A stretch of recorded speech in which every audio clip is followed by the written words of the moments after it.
दोस्तों, आज मैं एक्सप्लेन करने वाली हूँ एक तेलुगु की बहुत ही हॉरर मूवी जिसका कि पार्ट 2 भी 2024 में रिलीज हो गया है। इसकी रेटिंग भी काफ़ी अच्छी आई है एंड आप इस मूवी को आहा ऐप पर फ्री में भी देख सकते हैं। तो चलिए अब चलते हैं मूवी की तरफ। तो मूवी की शुरुआत में एक मूवी राइटर को दिखाया जाता है जिसका नाम श्रीनिवास है। वो काफ़ी टाइम से प्रोड्यूसर्स के घर के चक्कर लगा रहा था क्योंकि उसने ऐसी कहानी लिखी है जिसका संबंध वास्तविकता से है। वो जिन भी प्रोड्यूसर्स के पास जाता है सब उसे स्ट्रगलिंग समझकर ठुकरा देते हैं और उसका मजाक बनाते हैं। श्रीनिवास अपनी स्टोरी सुनाने के लिए गुंडों तक के पास चले जाता है क्योंकि वो छोटे मोटे प्रोड्यूसर होते हैं, लेकिन वो गुंडे ऐसी मूवी प्रोड्यूस करवाना चाहते हैं जिसमें वो खुद हीरो बन रहे हैं। लेकिन श्रीनिवास की स्टोरी में इतना मेजर चेंज वो नहीं कर सकता, इसलिए वो ऐसे प्रोड्यूसर्स की तलाश में है जो उसके ओरिजिनल कंटेंट को रखे। फिर वो रमेश राव को कॉल करता है जो कि साउथ के नंदी अवार्ड्स को पाना चाहता था। श्रीनिवास उसे बताता है कि मेरी स्टोरी इतनी पावरफुल है कि वो आपको ये अवार्ड जरूर दिलवा देगी। इस बात को सुनते ही रमेश राव उसकी बात मान जाता है और सपने देखने लगता है कि उसकी प्रोड्यूस की हुई मूवी नंदी अवार्ड जीत गई है। वो श्रीनिवास को कहता है कि हाँ, जल्दी से जल्दी मेरे ऑफिस आ जाओ, लेकिन श्रीनिवास रुकावट की वजह से नहीं आ पाता। रमेश राव उसका वेट करते करते बहुत ज़्यादा फ्रस्ट्रेट हो जाता है और आग बबूला होकर ऑफिस से बाहर आ ही रहा होता है, तभी श्रीनिवास उसे गेट पर ही मिल जाता है और रमेश से बहुत बार माफ़ी मांगता है। इवन तो रमेश बहुत गुस्से में था लेकिन वो यहाँ तक कि श्रीनिवास को मारने भी वाला था कि श्रीनिवास उसे अपनी स्टोरी सुनाने के लिए कन्विंस कर ही लेता है और वो बताता है कि कहानी स्टार्ट होती है वेंकटेश नाम के एक सिक्योरिटी गार्ड से जिसे एक फ्लैट नंबर 202 में से कुछ भयंकर आवाज़ें आती हैं। वो जब वहाँ पहुँचता है तो वहाँ उसे एक लड़की की डेड बॉडी मिलती है जिसने कि फांसी लगाकर सुसाइड कर लिया था। वेंकटेश्वर ये सब देखकर बहुत ज़्यादा डर जाता है। वो तुरंत पुलिस को कॉल करता है। इंस्पेक्टर अपनी इन्वेस्टिगेशन करते हैं और बार बार वेंकटेश्वर यानी कि सिक्योरिटी गार्ड पर ही शक करते हैं कि कहीं इसी ने ही तो ऐसा नहीं किया। लेकिन वेंकटेश्वर को लगता है कि उस फ्लैट में किसी आत्मा का कब्जा है। ये बात वो फ्लैट के ऑनर को भी बताता है और ऑनर फ्लैट की शांति के लिए और अपने बेनिफिट के लिए, ताकि इस फ्लैट में अलग अलग लोग बार बार रेंट लेने के लिए आते रहें, इसके लिए एक तांत्रिक को बुलाता है जो कि आत्मा वगैरह को वश में कर लेती है। अब जब वो आत्मा को वश में करने की बात करता है तो तांत्रिक एक नींबू को लेके आता है और कहता है कि अब मैंने इस घर की आत्मा को इस नींबू में कैद कर दिया है और अब इस घर में आप आराम से रह सकते हैं। आत्मा पर काबू पाया गया है, अब फ्लैट रहने लायक हो गया है।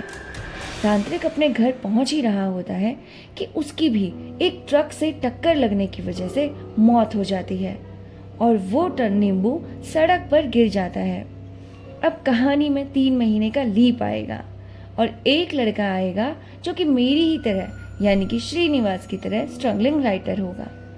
तो वो विजयवाड़ा सिटी में आएगा और वहाँ बस में उसकी मुलाकात एक सुंदर सी अंजलि नाम की लड़की से होगी। वो लड़का अंजलि से अच्छी तरीके से दोस्ती कर लेगा। पूरी शाम वो लोग एक दूसरे के साथ बस में ही बातें करते रहेंगे, लेकिन सुबह होते ही अंजलि अपने स्टॉप पर उतर जाएगी। लेकिन तब उस टाइम पे वो लड़का सो रहा होगा, इसलिए उसे अंजलि की कोई डिटेल नहीं पता होगी। अब वो लड़का अपने दोस्त मधु से मिलेगा और ये दोनों उसी फ्लैट पर जाएंगे जहाँ पर कि उस लड़की ने सुसाइड किया था। लेकिन ये दोनों दोस्त इस बात से अनजान थे कि यहाँ पर इस फ्लैट पर किसी की मौत हुई थी।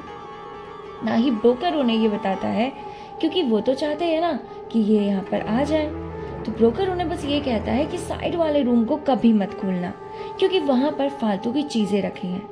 पर सच तो ये था कि उसी कमरे से उस लड़की की लाश मिली थी। अब वो स्ट्रगलिंग राइटर अपनी स्टोरी सुनाने के लिए अलग अलग प्रोड्यूसर्स के घर के चक्कर लगाएगा और इसी बीच उसे 2 लफंगे मिलेंगे और वो दोनों उस राइटर को पागल बना देते हैं ये बोलकर कि वो बहुत बड़े डायरेक्टर की जान पहचान वाले हैं और उस राइटर के साथ रहने लगते हैं।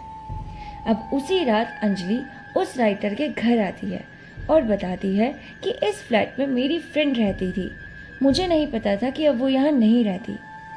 अब अंजलि और वो राइटर दोनों के दोनों रूम में आकर बहुत देर तक बातचीत करते हैं और इसी बीच राइटर सो जाता है और जब उठता है तो देखता है कि अंजलि फिर से जा चुकी है और राइटर के पास अंजलि की कोई डिटेल नहीं है। अब हर रोज़ यही होने लग गया कि अंजलि हर रोज़ राइटर का घर आती और सुबह होने से पहले चले जाती। एक दिन पुलिस इंस्पेक्टर राइटर के घर आए और उसे लाल रंग की पोटली दी, ये बोलकर कि इसे साइड वाले रूम में रख देना। और वो वही रूम की बात कर रहे थे जहां पर उस लड़की ने सुसाइड किया था। खैर, अब राइटर और उसके न्यूली फ्रेंड मिलकर उस रूम की तरफ जाएंगे और वहां से ना उन्हें बहुत नेगेटिव एनर्जी आएगी, उन्हें बहुत नेगेटिव एनर्जी फील होगी। इधर उधर से आवाज़ें आएंगी, हवाएं चलने लगेंगी और शू शू की आवाज़ें आकर किसी की हंसने की आवाज़ आएगी। और वहाँ पर रखे कपड़े को जब वो हटाते हैं तो वहाँ उनके एक एल्बम मिलती है जिसमें काफ़ी सारी फ़ोटोज़ होती है और उन फोटोज़ में अंजलि भी होती है। इसी बीच सिक्योरिटी गार्ड यानी कि वेंकटेश्वर भी आ जाता है। राइटर उससे पूछता है कि इस लड़की की इतनी सारी फोटोज़ यहाँ पर क्यों हैं और ये लड़की का इस घर से क्या संबंध है। लेकिन ये सुनकर वेंकटेश्वर बिल्कुल हैरान हो जाता है और कहता है कि ये कैसे पॉसिबल हो सकता है, क्योंकि ये लड़की तो वो लड़की है जिसने 3-4 महीने पहले ही इस ही रूम में सुसाइड कर लिया था। अब ये बहुत ज़्यादा डर जाते हैं। राइटर उसे बताता है कि नहीं, ऐसा कैसे हो सकता है, अगर ये मर चुकी है तो हमारा रोज़ रात को 11 बजे हमारे घर पर कौन आता है और सुबह होने से पहले कौन चले जाता है।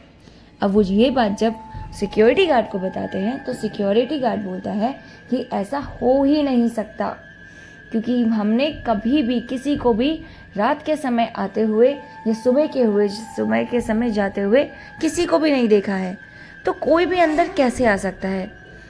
ये सुनते ही उस राइटर और उसके दोस्तों की हवाएं उड़ जाती हैं, क्योंकि अब उन्हें ये लगने लगता है कि वो लड़की जो रात को आती है वो और कोई नहीं बल्कि इस ही लड़की की आत्मा है। और क्योंकि अब वो मर चुकी है और उसने यहीं पर ही सुसाइड किया था तो वो यहीं पर ही आती है। अब ये सुनने के बाद ये तीनों के तीनों डर से एकदम चकनाचूर हो जाते हैं और अगले ही दिन फ्लैट को छोड़कर चले जाते हैं। अब मूवी प्रेजेंट में आती है जहां पर श्रीनिवास अपनी स्टोरी का एक शॉकिंग ट्विस्ट बताता है कि ये कहानी जो मैंने आपको बताई है वो बिल्कुल सच्ची कहानी पर आधारित है, जैसे कि मुंजिया मूवी सच्ची कहानी पर आधारित है। मैंने आपको बताया था ना कि मुंजिया एक ऐसा इंसान होता है या कह लीजिए कि भूत होता है जो कि अपने पुरानी ऐसी इच्छाओं को पूरा करने के लिए आया होता है जो उसकी कंप्लीट हुई ही नहीं है, यही माना जाता है ना। तो मुंजिया में भी ऐसा ही है कि एक ऐसा बच्चा जिसकी कि 10 दिन होने से पहले जैसे ही उसका मुंडन हुआ और 10 दिन हुए नहीं उसके मुंडन को ख़त्म हुए, लेकिन वो मर गया। और ऐसा माना जाता था कि अगर 10 दिन से पहले कोई पंडित लड़का अपने मुंडन से 10 दिन पहले मर जाए तो वो मुंजिया बन जाता है। सेम ऐसी ही स्टोरी यहाँ पर भी बनाई गई है। यहाँ पर भी यही गढ़ी गई है कि श्रीनिवास यही बताता है कि ये मूवी कोई फालतू की मूवी नहीं है बल्कि वास्तविकता की मूवी है।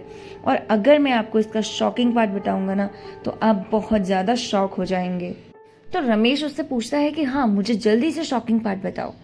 वो राइटर बताता है श्रीनिवास बताता है कि वो राइटर और कोई नहीं है बल्कि मैं खुद हूँ। अब ये सुन के रमेश डर जाता है। श्री बताता है कि आज भी मैं उस भूत की वजह से ही लेट हुआ था, वो मुझे हर जगह रोक लेती है। अपनी स्टोरी सुनाने के बाद श्री वापस आता है और रात को फिर से 11 बजे बेल बजती है और अंजलि यानी कि वही भूतनी वहाँ पर वापस आती है। अब क्योंकि इन लोगों को पता है कि वो भूतनी है तो उसे देखकर ये तीनों के होश उड़ जाते हैं। ये रोने लगते हैं, चिल्लाने लगते हैं, भागने लगते हैं। डर से इतना ज़्यादा भागने लगते हैं कि अंजलि खुद परेशान हो जाती है। अंजलि इन्हें एक जगह रोकती है चिल्लाकर और सब कुछ सच बताती है कि मेरा नाम अंजलि नहीं, मेरा नाम उषांजलि है और जो लड़की 202 फ्लैट में रहती थी वो मेरी ही जुड़वा बहन गीतांजलि थी। उषांजलि आगे कहती है कि गीतांजलि एंड उसका बॉयफ्रेंड मधु इसी फ्लैट में रहते थे। ध्यान रखने की बात यह है कि मधु श्री का दोस्त नहीं है बल्कि दूसरा कैरेक्टर है। एक दिन पार्टी में रमेश राव ने गीतांजलि को देख लिया और उसे पाने के सपने देखने लग गया, जिसके बाद उसने गीतांजलि के घर आकर उसके बॉयफ्रेंड के सामने ही उसके साथ नीच हरकत की। ये सब गीतांजलि बर्दाश्त नहीं कर पाई और उसने अपनी जान ले ली। रमेश को जब ये सब कुछ पता चला, उसने देखा तो उसने ऐसा सीन क्रिएट किया कि देखने से ऐसा लगे कि मधु ने ये सब कुछ किया है। रमेश ने इंस्पेक्टर को भी अपने साइड कर लिया और मधु को सजा करवा दी। उषांजलि बताती है कि मैं हर रात उस फ्लैट में सबूत ढूंढने आती थी। अब ये स्टोरी सुनकर श्री कहता है कि मैं रमेश को अच्छे से जानता हूँ और मैं उसे लेकर भी आ सकता हूँ, क्योंकि आजकल मैं उसे ही अपनी स्टोरी सुना रहा हूँ। ऐसा करके ना हम उससे उसका गुनाह कबूल करवा लेंगे। अपने रूम में कोई रिकॉर्डर वगैरह लगा लेंगे। जब ये सब कुछ रिकॉर्ड हो जाएगा तो हम मधु को भी बचा लेंगे। अब ये लोग प्लान बनाते हैं कि उषांजलि गीतांजलि का भूत का रोल प्ले करेगी और डर में रमेश अपनी गलती को एक्सेप्ट कर लेगा। आपको पता ही होगा कि सेम यही रोल ना, ऐसा ही रोल जिस तरीके का ये लेने के लिए बोल रहे हैं, ऐसा ही रोल हमारी हिंदी बॉलीवुड मूवी में भी हुआ है। कौन सी मूवी में हुआ है आप मुझे जल्दी से कमेंट करके बताइए। तो चलिए हम आगे की तरफ बढ़ते हैं। अब उषांजलि को ट्रेनिंग दी जाती है कि किस तरीके से वो भूत का रोल प्ले करेगी, कैसी उसकी हरकतें होनी चाहिए, कैसी आवाज़ होनी चाहिए, ये सब कुछ उसे ट्रेन किया जाता है और उसे समझाया जाता है कि उसे मेनली रमेश को इस तरीके से डराना है कि वो अपने सारे गुनाह को कबूल कर ले। अब रमेश के आने का टाइम हो जाता है, लेकिन स्टोरी में एक और ट्विस्ट है और वो ट्विस्ट ये है कि रमेश को ये सब प्लानिंग के बारे में पहले से ही पता है, क्योंकि उसे पता है कि श्री उसे अपने घर क्यों बुला रहा है। उसे ये भी पता है कि गीतांजलि की एक बहन है जो कि भूत बनकर उसे डराने वाली है और उसे सब कुछ सच उगलवाने वाली है। इसीलिए रमेश अपनी पूरी तैयारी के साथ आता है और बहुत सारे सिक्योरिटी गार्ड वगैरह लेकर आता है ताकि वो उन सब का वहीं पर ही खात्मा कर दे। उषांजलि के आते ही रमेश चिल्लाने लगता है कि हाँ, मैंने ही मारा है तुम्हें और तुम मेरा क्या बिगाड़ लोगी और अब मैं तुम सबको भी मार लूंगा। वो सारी गलतियों के एक्सेप्ट कर लेता है क्योंकि उसे पता होता है कि ये सब कुछ एक प्लान है और अब मैं सब कुछ खत्म कर दूंगा, तो इसीलिए अंत टाइम पे ये इन लोगों को मैं सच बता देता हूँ। लेकिन क्या होता है ना कि श्री वगैरह ने उस रूम में रिकॉर्डर लगाया होता है, कैमरा लगाया होता है, तो ये सब बातें कैमरा में रिकॉर्ड हो जाती हैं। ये सब बोलने के बाद रमेश उषांजलि को मारने के लिए जाता है। तभी उषांजलि एक भयंकर आत्मा का रूप ले लेती है और रमेश को बहुत बुरी तरह मारती है। उसके सिक्योरिटी गार्ड्स को उड़ा कर मारती है और रमेश को भी उसी तरीके से लटका देती है जैसे कि रमेश ने गीतांजलि को लटकाया था और रमेश वहीं दम तोड़ देता है। अब ये बात तो समझ में आ गई थी सभी को कि ये लड़की उषांजलि नहीं बल्कि गीतांजलि का भूत खुद है। तभी वहाँ पर उषांजलि आती है और बताती है कि किसी ने मेरे घर से बाहर से लॉक कर दिया था, इसलिए मैं लेट हो गई। लेकिन अंदर का हाल देखकर वो समझ जाती है कि उसकी बहन की आत्मा ने ये सब कुछ किया है। अब रिकॉर्डिंग की वजह से ये पता चल जाता है कि मधु ने गीतांजलि को नहीं मारा, इसीलिए उसे बेल मिल जाती है। और सबसे अच्छी बात तो ये होती है कि उसी दिन मधु का बर्थडे भी होता है। और इसी के साथ ये